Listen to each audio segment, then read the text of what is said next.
Muy buenos días, hermanos. Dios les bendiga a todos los que nos escuchan en la mañana y a los que nos escuchan en las tardes y las noches. Un saludo para todos los pastores, los que están a cargo de las radios y televisoras. Dios les bendiga a todos los que trabajan también en esto y a nuestros radioescuchas en todos lados del mundo. Una bendición para todos. El tema lo titulé El lugar secreto.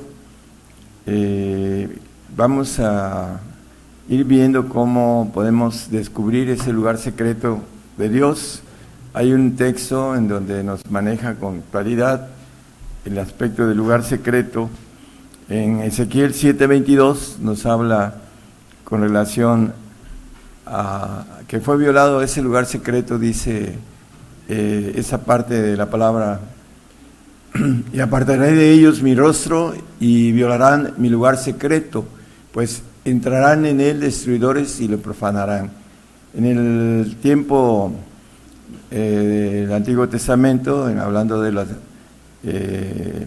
el templo que Dios mandó hacer a Salomón, fue destruido en el año 70 de nuestra era, y vemos aquí que dice que violaron el lugar secreto, el lugar santísimo, en donde habitaba la presencia de Dios, y que una sola vez al año el pontífice entraba en ese espacio en donde estaba la habitación, y le llama la Biblia lugar secreto.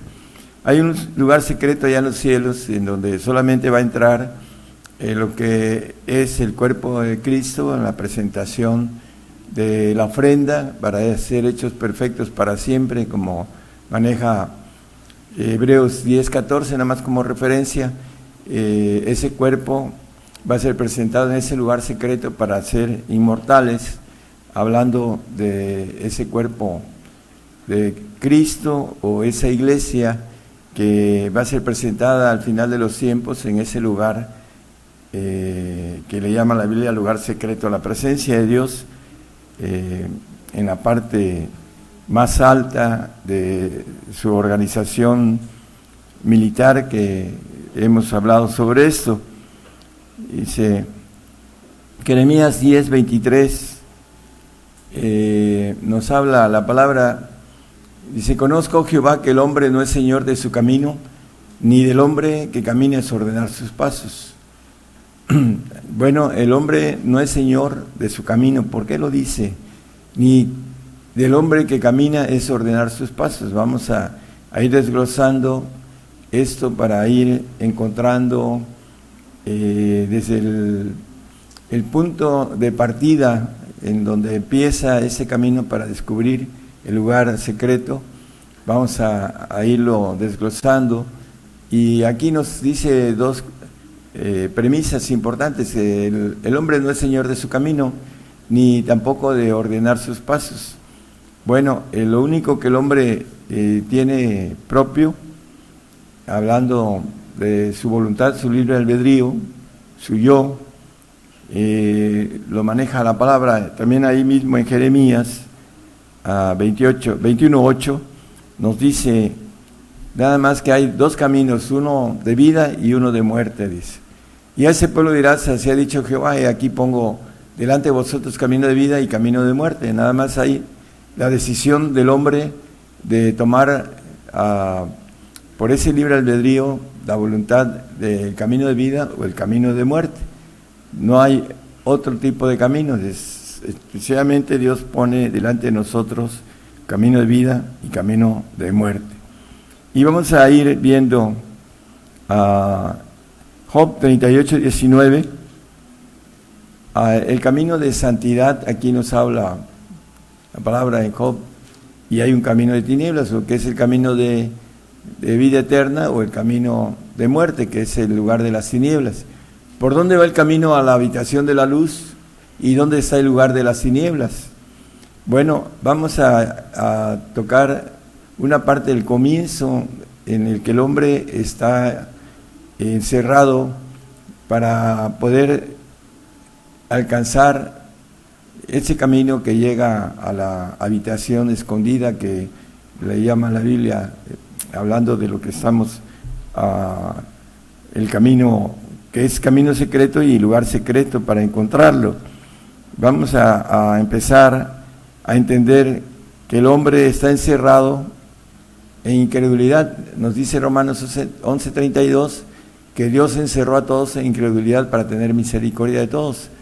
Pero hay un punto muy importante que nos habla la Biblia, y el apóstol Pablo nos dice que no habrá ningún hombre que se pueda justificar delante de Dios diciendo que no lo conoció, porque las cosas que vemos dice que hablan de lo que no se ve, y no podemos negar que lo que se ve habla de lo que no se ve, habla de Dios, y nos encerró en incredulidad a todos para tener misericordia de todos. El Salmo 18:32 nos habla de un camino que es el que nos lleva a lo que estamos hablando del lugar secreto. Dios es el que me ciñe de fuerza e hizo perfecto mi camino. Bueno, hay dos textos que nada más como referencia. En Josué le dice en el 1:7, solo te pido que te esfuerces y seas valiente, y en Isaías 41:10 dice, no temas, no desmayes, porque yo soy tu Dios que te esfuerzo. Entonces aquí hay, primeramente nos pide que nos esforcemos, dice, y que seamos muy valientes, dice en el 1:9 de Josué también. Y aquí nos maneja en el texto que Él nos esfuerza. Aquí dice, me ciñe de fuerza. ¿Para qué? Para poder hacer perfecto el camino necesitamos ceñirnos de fuerza, como dice la palabra con relación a esto, ir de gloria en gloria, ir de fe en fe, para poder ir teniendo esa fuerza de llegar al final, encontrar este lugar secreto que es el lugar donde habita Dios, sobre todo la parte donde habita el Padre, que es el lugar secreto que el hombre tiene que alcanzar para poder ser hecho hijo de Dios. Apocalipsis 11:8, vamos a empezar en el punto de partida. Dice que y sus cuerpos serán echados en las plazas de la grande ciudad, que espiritualmente es llamada Sodoma y Egipto, donde también nuestro Señor fue crucificado. Bueno, ¿por qué dice que en Egipto fue crucificado? La palabra Egipto tiene el significado de reino de las tinieblas, y el príncipe de las tinieblas es Satanás, y es el príncipe de ese mundo. Y aquí en ese mundo fue crucificado el Señor, allá en el Gólgota, en Israel, que como figura maneja Egipto. Y también en Mateo 2:15 nos habla de una figura, porque Herodes, cuando supo de el Señor Jesús que iban a nacer, mandó a matar a todos los niños de 2 años para abajo, y José y María fueron a Egipto, y aquí nos dice que estuvo allá hasta la muerte de Herodes, para que se cumpliese lo que fue dicho por el Señor, por el profeta que dijo, de Egipto llamé a mi hijo. Bueno, si nosotros vemos, el pueblo de Israel fue sacado de Egipto, abriéndose la mar y pasó por ella. Vamos a leer un texto en Éxodo 14:30, como una figura también para el pueblo de Israel y una figura para nosotros también, que vamos a tener que pasar por en medio de la mar. Vamos a verlo a la luz de la Biblia. Así salvó Jehová aquel día a Israel de la mano de los egipcios, e Israel vio a los egipcios muertos a la orilla de la mar. Bueno, dice que así salvó a Israel de la mano de los egipcios. La palabra, el reino de las tinieblas, el pueblo de Israel se fue abierto el mar Rojo y pasaron en seco. Conocemos la historia. Y en Apocalipsis 17:15, lo que viene para nosotros cuando habla de la mar es el ejército caído. Daniel 7:2 como referencia nada más habla de un pleito entre los ejércitos de Dios y el ejército caído, que lo maneja como la gran mar. Y aquí dice en Apocalipsis, y él me dice, las aguas que has visto donde la ramera se sienta son pueblos y muchedumbres y naciones y lenguas. Bueno, es las aguas que has visto son hablando de lo que vamos a atravesar, vamos a tener que atravesar estas aguas para salir de Egipto, como una figura de lo que también nosotros tenemos que ser muertos en Egipto a través de estos planes de parte de Dios, que los vamos a ver que son leyes. Colosenses 1, 12 y 13, para poder salir de las tinieblas de Egipto, el punto de partida, dando gracias al Padre que nos hizo aptos para participar de la suerte de los santos en luz, que nos ha librado de la potestad de las tinieblas y trasladado al reino de su amado Hijo. El punto importante es la potestad de las tinieblas, el príncipe de este mundo, el príncipe de Egipto, lo que se refiere que ahí fue crucificado el Señor, y nosotros también vamos a ser muertos en Egipto. Ahí también lo maneja como los dos profetas también, como referencia nada más. Hechos 26, 18 nos vuelve a hablar de las tinieblas y la potestad del traslado, para que podamos abrir los ojos, dice, para salir de Egipto, que es el mundo, que es el príncipe de las tinieblas que gobierna Egipto o el mundo, para que abra sus ojos, para que se conviertan de las tinieblas a la luz y de la potestad de Satanás a Dios, de esas tinieblas que es Egipto, que como figura, hermanos, y es el punto de partida de nosotros. Vamos a ir viendo desde el punto de partida qué es lo que se resiste. Dice la palabra en el 12:11 de Mateo, dice que 11:12 al revés, disculpen, dice 11:12. Dice, para que reciban por la fe que es en mí remisión de pecados y suerte entre los santificados. Se conviertan de las tinieblas a la luz. Hay que hacer una conversión para salir de Egipto. No podemos quedarnos en este punto, hermanos, los que aman al mundo. Dice la palabra que el amor del Padre no está en él. Y también el 3:19 de Juan dice, la condenación, ese sí lo puede poner, por favor. Dice, porque los hombres, y esa es la condenación, porque la luz vino al mundo y los hombres amaron más las tinieblas que la luz, porque sus obras eran malas. El problema de la falta de conocimiento de la naturaleza y el punto de partida que Dios puso para algo tan grande que no entra en la mente humana, dice que el amor de Cristo excede nuestro entendimiento, el entendimiento humano, porque nos dice la palabra en 1 Corintios 2:14, dice que el hombre animal no percibe lo espiritual porque se ha de examinar espiritualmente. Entonces no podemos entender la grandeza del amor de Cristo. Por eso dice que el amor de Cristo excede nuestro entendimiento, o sobrepuja nuestro entendimiento en otra versión. Juan 8:12 nos habla de que sigue al Señor no andará en tinieblas. Y hablóle Jesús otra vez diciendo, yo soy la luz del mundo, el que me sigue no andará en tinieblas, mas tendrá la lumbre de la vida.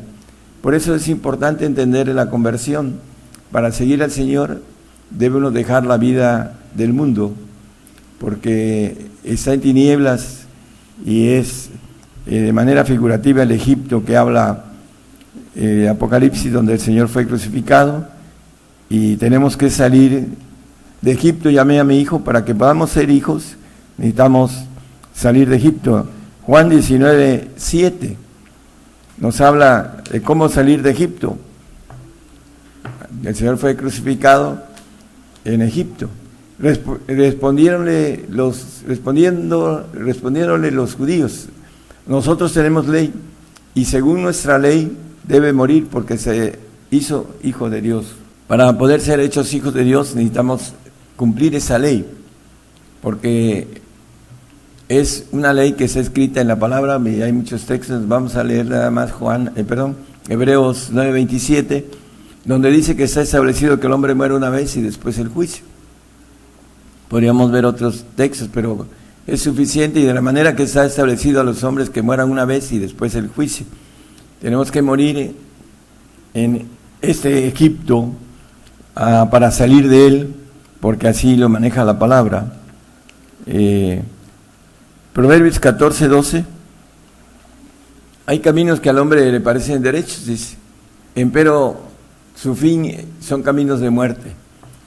Hay en la Biblia, a través del apóstol Pablo, hablando del 11, 30, 31 y 32, hablando de cómo nos juzgamos en la carne cuando no somos espirituales.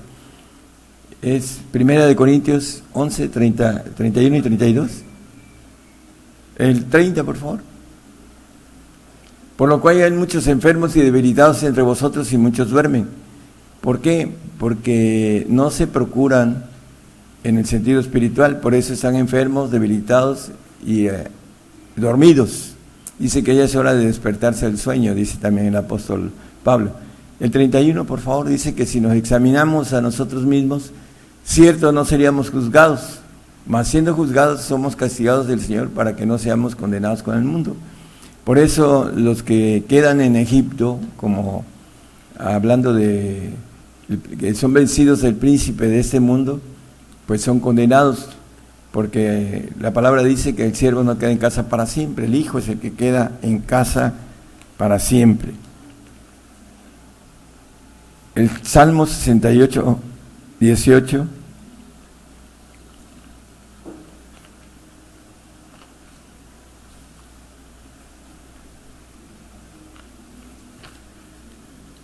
Dice el salmista, subiste a lo alto y cautivaste la cautividad. Somos cautivos, la palabra cautivo es encierro, estamos encerrados en incredulidad. El punto de partida para caminar ese camino secreto hacia el lugar secreto. Y nos hablando de varios puntos importantes, no solo somos cautivos a la incredulidad, estamos en incredulidad. El apóstol Pablo maneja en el Romanos 7:14, gracias, porque sabemos que la ley es espiritual, mas yo soy carnal, vendido a sujeción del pecado. Bueno, aquí hay dos palabras, vendido y sujeto al pecado. Entonces, el arranque del camino es que estamos en un mundo de tinieblas, estamos encerrados en incredulidad, estamos vendidos al pecado, estamos sujetos también al pecado. Entonces, el punto de partida, necesitamos entender de dónde salimos, cuál es lo que nos sujeta para poder ir caminando e ir, cuando va uno subiendo en el sentido espiritual, va uno entendiendo lo espiritual para que podamos ir creciendo, porque si no crecemos espiritualmente, aún dice la palabra como niños, somos carnales, dice el apóstol Pablo, no les pude hablaros como espirituales porque sois niños en Cristo, porque hay entre vosotros, dice, contiendas, disensiones, herejías, etcétera, etcétera. El carnal es enemigo de Dios. El Romanos 8:7 nos habla con toda claridad que la intención de la carne es enemistad para con Dios, es enemigo porque es vencido por Satanás, porque así lo dice el Salmo 13, 2 y 3 y 4, habla sobre el que es vencido, es sujeto al que lo venció, dice el apóstol Pedro, con relación a ese punto de partida, que el carnal no puede entender el camino secreto. ¿Cómo podemos caminar en secreto? Hay un texto en Mateo 6:4, nos habla de este secreto que dice que nosotros debemos dar la limosna en secreto y tu Padre que ve en secreto, Él te recompensará en público. Bueno, el Padre está en el lugar, como dice el primer texto que leímos de Ezequiel, en el lugar secreto, hablando del lugar santísimo. Para llegar a ser hechos hijos de Dios necesitamos encontrar este punto de partida que nos da la cuestión espiritual, hablando primeramente del Espíritu Santo. Dice que habla en misterio y que pide por nuestra santidad, el Espíritu Santo, la tercera persona de la Trinidad, y nos quiere llevar al Padre, para el Señor, para que seamos hechos perfectos y para que estemos en ese punto de que la Biblia le habla al lugar secreto, que es el lugar de Dios, en el punto más importante en la cuestión de la gloria divina, para que nosotros seamos ángeles de Jehová, inmortales. Para eso es el camino, y el punto de partida es exactamente lo que hemos tomado en la Biblia, que nos habla de cautividad, nos habla de que estamos vendidos al pecado, que estamos sujetos y que debemos, también tenemos una incredulidad ya en nuestro ADN, que tenemos que vencer para poder ir caminando en lo espiritual. En la carne no se puede vencer eso, porque el carnal es enemigo de parte de Dios, así lo leímos en el 8:7 Romanos. Por eso es importante revestirnos de lo espiritual. Proverbios 25:2 nos dice que gloria de Dios es encubrir la palabra, mas honra del rey es escudriñar la palabra. Tenemos que escudriñar con pasión la palabra para encontrar a través de esa comida, que es hacer la voluntad de Dios, que mi comida es que haga la voluntad de Dios, dice el Señor. También para nosotros no solo leerla, sino tenemos que caminar a través de esa voluntad de parte de Dios, que es comida, para poder ir haciendo esa bendición de caminando en el aspecto secreto de parte de Dios, que no todos se alcanzan a buscar, a querer, a desear, porque no lo creen y porque no crecen en lo espiritual para poder palpar, como el apóstol Pablo dice, tener esa certeza. Estoy cierto, dice la palabra, el apóstol en la palabra. Vamos a ir redondeando el tema con relación a la importancia de poder conocer el secreto de Dios, o los secretos que el Señor nos tiene preparados a través del escudriñamiento, y de que podamos ir haciendo lo que Él nos pide para que podamos llegar a la bendición eterna. También hay otro punto de importancia que nos habla la palabra en relación a Lamentaciones 5:7, nos dice que tenemos castigo de nuestros padres. Nuestros padres pecaron y son muertos, y nosotros llevamos sus castigos. ¿Cuál es el castigo? Bueno, esta ley que leímos en Juan 19:7 y en Hebreos 9:27, es una ley de muerte, porque se estableció en el Edén la desobediencia, nos trajo ese castigo de muerte para todos, que entró por nuestros padres adámicos y que se hizo ley para todos, y todos tenemos que llevar ese castigo. Pero también hay algo importante, dice Apocalipsis 3:19, que el Señor nos castiga, otra parte tipo de castigo, para que podamos tener el amor del Señor. Dice, yo reprendo y castigo a todos los que amo. Sé pues celoso y arrepiéntete. El castigo es de otro tipo, y también ahí está integrado la muerte. A todos, dice, los que amo. Por eso dice que estimadles a los ojos de Jehová la muerte de sus santos, en el 116:15 de Salmos, como referencia nada más. Y también habla de la estima, de la grande estima del perfecto, en el 43:4 de Isaías.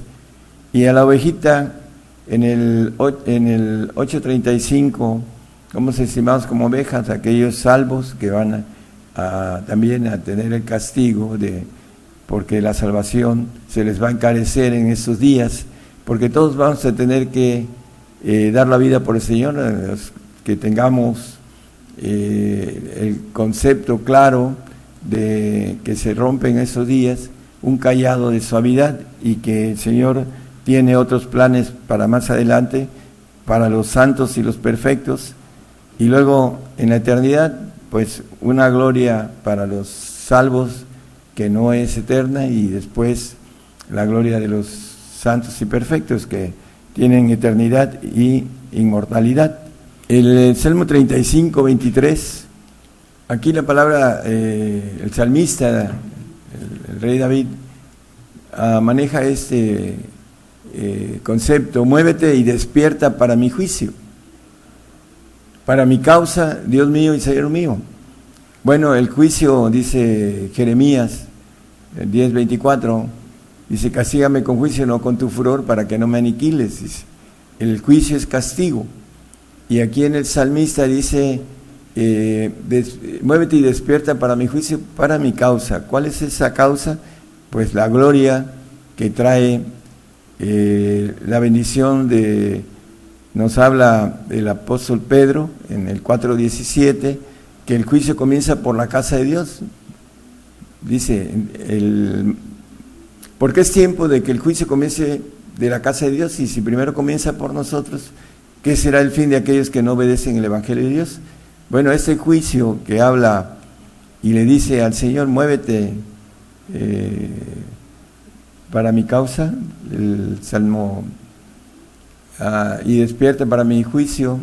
El salmista también nos repite también que son deseables más que el oro, y más que el oro afinado, y más que mucho, y más que mucho oro afinado, y más que la miel, la que decía el panal, en el 19, 9 y 10 del Salmo nos habla el deseo, que aquí también lo manifiesta: despiértate para mi causa, para su gloria, de este rey David, que va a ser perfecto. Así lo dice la palabra y se lo dice el Señor. Es 19, 9 y 10. El temor de Jehová es limpio, que permanece para siempre. Los juicios de Jehová son verdad, todos justos. Bueno, y deseables son más que el oro, y más que mucho oro afinado, y dulces más que miel, y la que destila del panal.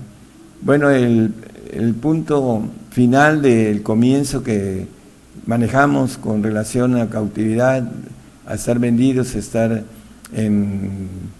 hablando de incredulidad, estar sujetos y cautivos. Entonces ese es el arranque, y el final pues es el juicio, para alcanzar la gloria de lo que llama la Biblia, que el juicio comienza por la casa de Dios, y el juicio es castigo, y el castigo es para recibir el amor de Dios, como lo vimos en el 3:19 de Apocalipsis.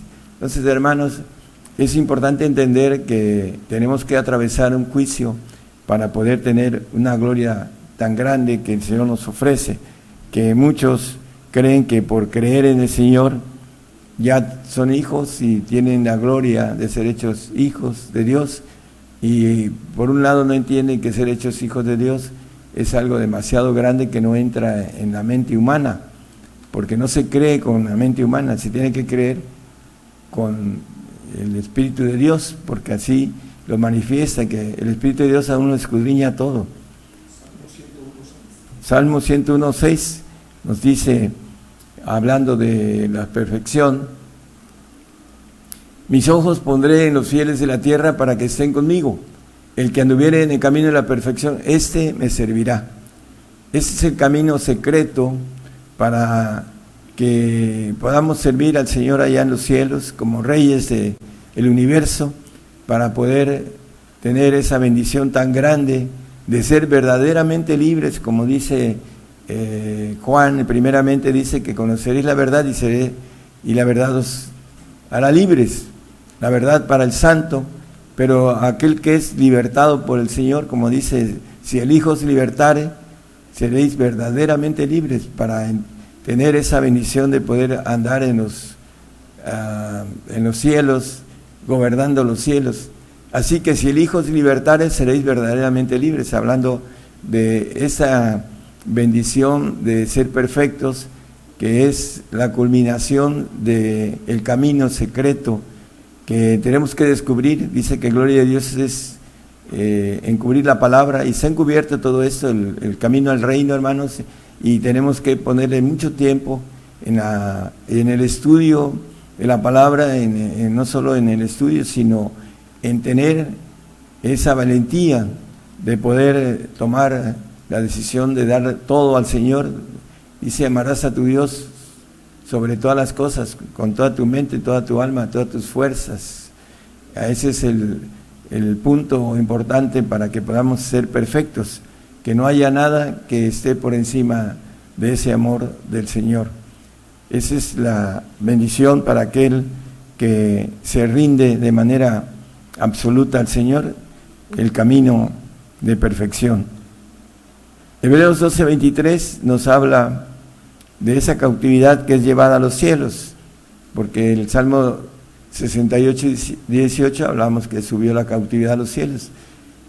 Cuando el santo y el perfecto mueren, van a los cielos, porque vienen los ángeles de Dios a llevarse su alma, y el espíritu vuelve a Dios que lo dio, para después saber si van a estar su yo en el espíritu o su yo en el alma, dependiendo de la perfección o de la santificación.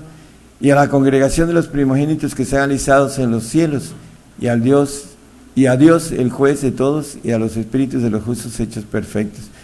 Bueno, vienen los ángeles de Dios a llevarse las almas de los santos y perfectos, y el salvo tiene miedo de la muerte, porque vienen los ángeles caídos por su alma para batallar sus últimos minutos, segundos de vida, para querer arrebatar esa alma que es en la carne y que es enemigo de Dios, y que Dios le está dando un regalo de salvación tan grande con el hecho de creer en el Señor. Le dice: el que creyere y fuere bautizado será salvo. Ese es el requisito, es ser fiel hasta la muerte, para aquellos salvos que están muriendo, pero no tienen, nunca siguieron al Señor, no se convirtieron y no le dieron todo para ser perfectos. Esa es la diferencia entre cada pacto. Entonces vamos a terminar, hermanos, con el Salmo 126, 1, 2 y 3, por favor. Cuando venga el Señor a gobernar la tierra, nos dice que nos va a hacer reyes y sacerdotes y reinaremos sobre la tierra. Cuando Jehová hiciere tornar la cautividad de Sión, que se llevó a los cielos, los santos y los perfectos del Antiguo Testamento, que van a ser perfeccionados en el milenio juntamente con nosotros. Así lo dice en Hebreos también. Ahorita podemos ir a ese texto. Dice que seremos como los que sueñan. Entonces nuestra boca se henchirá de risa y nuestra lengua de alabanza. Entonces dirán entre las gentes: grandes cosas ha hecho Jehová con estos. Grandes cosas ha hecho Jehová con nosotros, estaremos alegres. Bueno, ya vendremos, dice que, hablando de la resurrección, Ezequiel 37, el capítulo habla de esa resurrección de los huesos, que el Señor guarda los huesos de los santos, de los justos, y viene a resucitar a los santos y justos o perfectos en la primera resurrección. Bienaventurado y santo que tiene parte en la primera resurrección. Vamos a gobernar la tierra primeramente, y dice que la gente que esté ahí, dice que van a decir: grandes cosas ha hecho Jehová con nosotros. Estaremos alegres, durante 1000 años estaremos con el Señor reinando, gobernando, y después nos va a dejar suelto a Satanás para que aprendamos a gobernar la tierra con la maldad presente, para que esa maldad que va a ser suelta pueda también probar a los judíos que se van a multiplicar, ese remanente adámico con cautividad, que van a tener que morir, porque está establecido a través de el ADN adámico que mueran, van a morir en ese tiempo en donde Satanás va a probarlos, y al final pues tienen la bendición de que van a ver al Señor, al Rey de Reyes, Señor de Señores en el milenio, y ya no va a ser por fe, sino va a ser por ordenanza, así lo dice la palabra para ellos. Ese remanente judío, el pueblo amado, va a ser ingerido en el milenio, porque esa es la promesa para ese pueblo. Para nosotros ahorita tenemos la bendición de los tiempos de los gentiles que están a punto de terminarse, hermanos. Estamos en los últimos tiempos de los gentiles y tenemos un pequeño tiempo para poder tomar decisiones importantísimas para nuestra eternidad, nuestra vida después de esta vida, que es más importante que esta pasajera. Esperemos, hermanos, que podamos entender nuestra naturaleza y las fuerzas que tenemos que tener a través de Dios, porque primero nos pide que nos esforcemos y después Él nos esfuerza. Dice, no temas, no desmayes, porque yo estoy contigo, porque yo soy tu Dios que te esfuerzo, dice. Isaías 41:10. Con eso terminamos. Dice, no debemos de temer al que mata el cuerpo, hermanos, porque va a estar con nosotros, dice. Todo lo puedo en Cristo que me fortalece, así decía el apóstol, y debemos de también tomar ese eslogan del apóstol, todo lo podemos, no hay nada que nos separe del amor de Cristo, siempre y cuando nosotros tengamos la firmeza de nuestra fe en quien hemos creído y que es poderoso para levantar nuestro depósito en aquel día. Que el Señor los bendiga a todos. Gracias.